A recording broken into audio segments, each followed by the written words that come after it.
This week's Best Decks video is going to be a little more scuffed than usual. I'm not in my office, as you can clearly see, and while I have my laptop, a microphone, and a webcam with me, I forgot the power adapter at home. So we're doing this from the cell phone.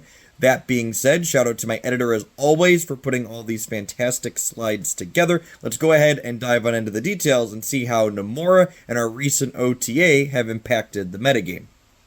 Werewolf by Night has been buffed back to a 3 energy card with a base 1 power, and my first Jeff's pick this week is a Silver Samurai Stature deck featuring him. To not sugarcoat it, a lot of the Werewolf by Night decks I've played felt like they struggled for a variety of reasons, with one of the primary of those being the fact that Professor X is an incredibly prevalent card that restricts your Wolf's ability to jump around the board in the important final turns of the game. And enter that Silver Samurai I had mentioned previously, which discards the lowest cost card from both players' hands. Because Professor X has just 1 power, it's frequently the lowest power card for Silver Samurai to target, letting your werewolf maneuver freely in those critical moments of the game. The remaining packages in this deck are disruptive cards such as Killmonger and Red Guardian, cheap cards with on-reveal effects such as Hood, Spider-Ham, and Nico Minoru, and Quake, who continues to be an absolute all-star and cube thief for me in every deck that I slide her into. Being able to flip the locations around in a way that's beneficial to you and detrimental to your opponent on the final turn of the game can often be the difference between victory and defeat in a lot of key spots. As far as Series 4 and 5 card replacements go for this deck, I would say Werewolf by Night, Silver Samurai, and to a lesser extent Dakin are the core cards that you need for this deck to operate at close to maximum efficiency. Spider-Ham and Nico Minoru can both be replaced by other 1 energy on-revealed cards such as Iceman or Korg. White Widow can be replaced by another 2 energy on-revealed card that you can play out proactively, something like Cable or Mirage. Red Guardian can be substituted for another disruptive card with on-reveal effects such as Enchantress or Shadow King. My second Jeff's pick this week is my favorite Namora deck that I've played so far, featuring Ravonna Renslayer. This deck list looks to deploy cheap cards that can move around the board early, such as Jeff, Nocturne, and Captain Marvel, to then curve them into Namora on turn 5, and potentially follow them up with Odin on turn 6 to get absolutely massive stat lines that you can shuffle around the board. Captain Marvel's a card that's been particularly impressive in this list for me, since having 10 or even 15 plus points of power on her sometimes makes it difficult for your opponent to cover all their lanes properly. The backup plans in this deck include Goblins that get discounted by Ravonna, as well as a Wong White Tiger plan that also pairs with our Odin top end as well. As far as Mission Critical Series 4 and 5 cards, Ravonna and Namora are obviously not replaceable since they are in the deck's name. Between Jeff and Nocturne, I will say that unfortunately you probably need at least one of these two to operate this deck at close to efficiency. You can replace the second one that you're missing with a copy of Nightcrawler, but I think having 2 cheap cards that can move around the board make Namora a lot more impactful than she is. Nico Minoru just provides a little bit of utility in this deck list. You can easily replace her with another 1 or 2 energy card that you don't mind playing out proactively on curve. Moving along to our high potential category, we have a handful of deck lists that have impressive stats so far and untapped, albeit in smaller sample sizes. Any of the decks in this category could be Marvel Snap's next big thing if their performance keeps up as their sample size grows. Our first high potential deck list this week is perfect for knocking out your weekend mission since it contains Namora and Skaar. The basic idea here is relatively straightforward. We deploy starting 5 power cards such as Lizard, Nocturne, or Captain Marvel curved into Namora, who kicks them up to 10 power so they can both discount our Skaar down to just 2 energy on that last turn of the game. We then pair this 2/11 Skaar with either a 4 energy tech card like Enchantress or 2 energy utility cards such as Armor and Quake to disrupt our opponent in a way that they are not expecting.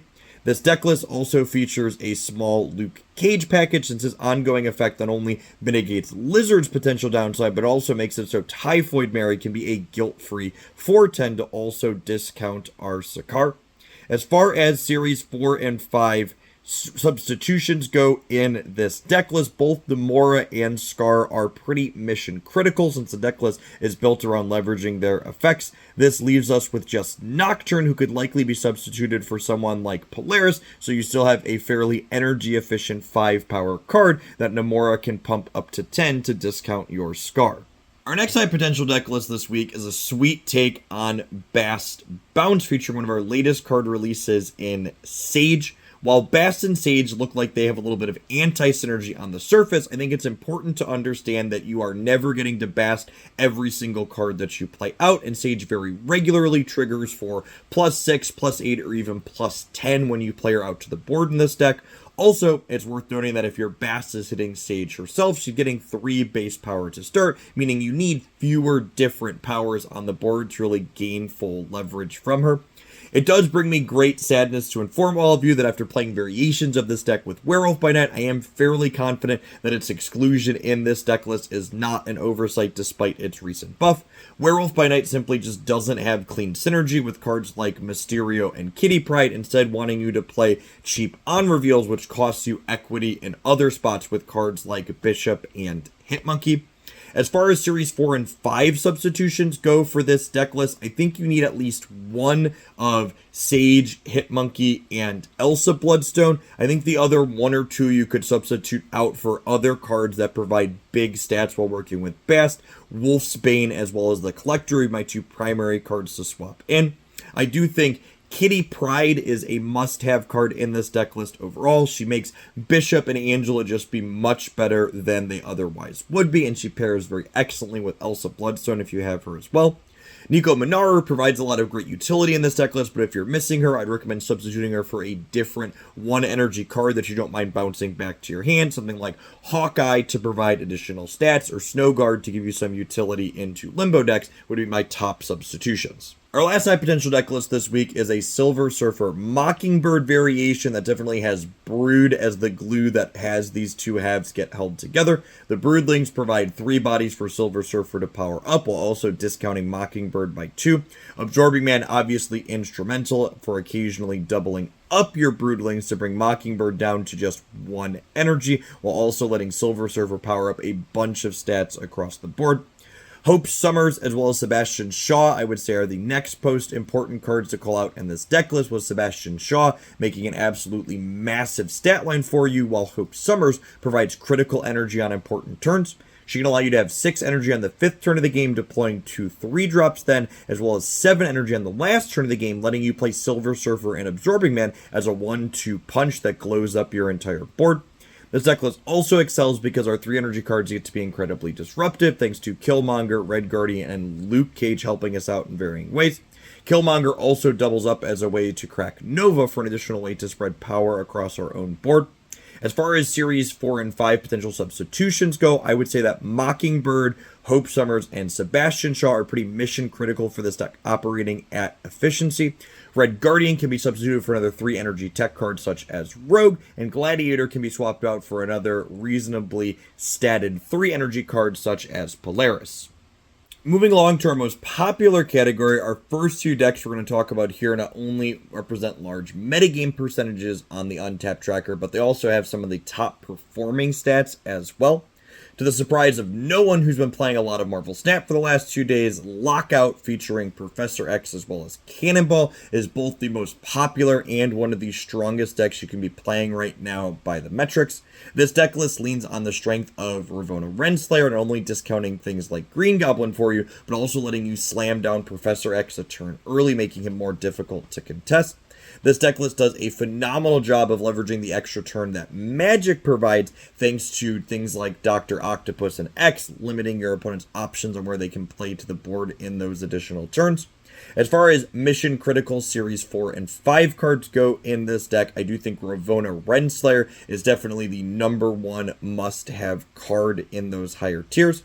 Red Hulk can be substituted out for something like Magneto. Cannonball could turn into something like Shang-Chi, and White Widow as well as Jeff can be cheap 2 energy cards that you don't mind playing on curve, such as something like Mojo.